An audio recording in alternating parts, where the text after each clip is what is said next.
Jésus accomplit deux gestes particuliers, deux signes, deux miracles d'un genre tout à fait nouveau. Il met en scène deux paraboles de l'amour, deux psychodrames de l'amour. Les deux se jouent entre Jésus et ses disciples.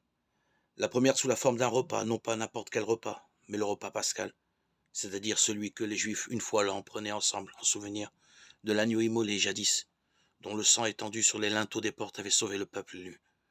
Un autre agneau y a été substitué, que les disciples n'ont pas encore reconnu, un agneau unique, l'agneau de Dieu, celui dont le sang suffira lui seul pour enlever une fois pour toutes les péchés du monde.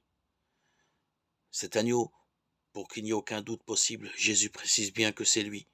Ceci est mon corps, ceci est mon sang. L'autre parabole est le lavement des pieds, que seul Jean a retenu dans son évangile, avec cette mémoire du cœur qui lui permet d'en rappeler jusqu'au moindre détail.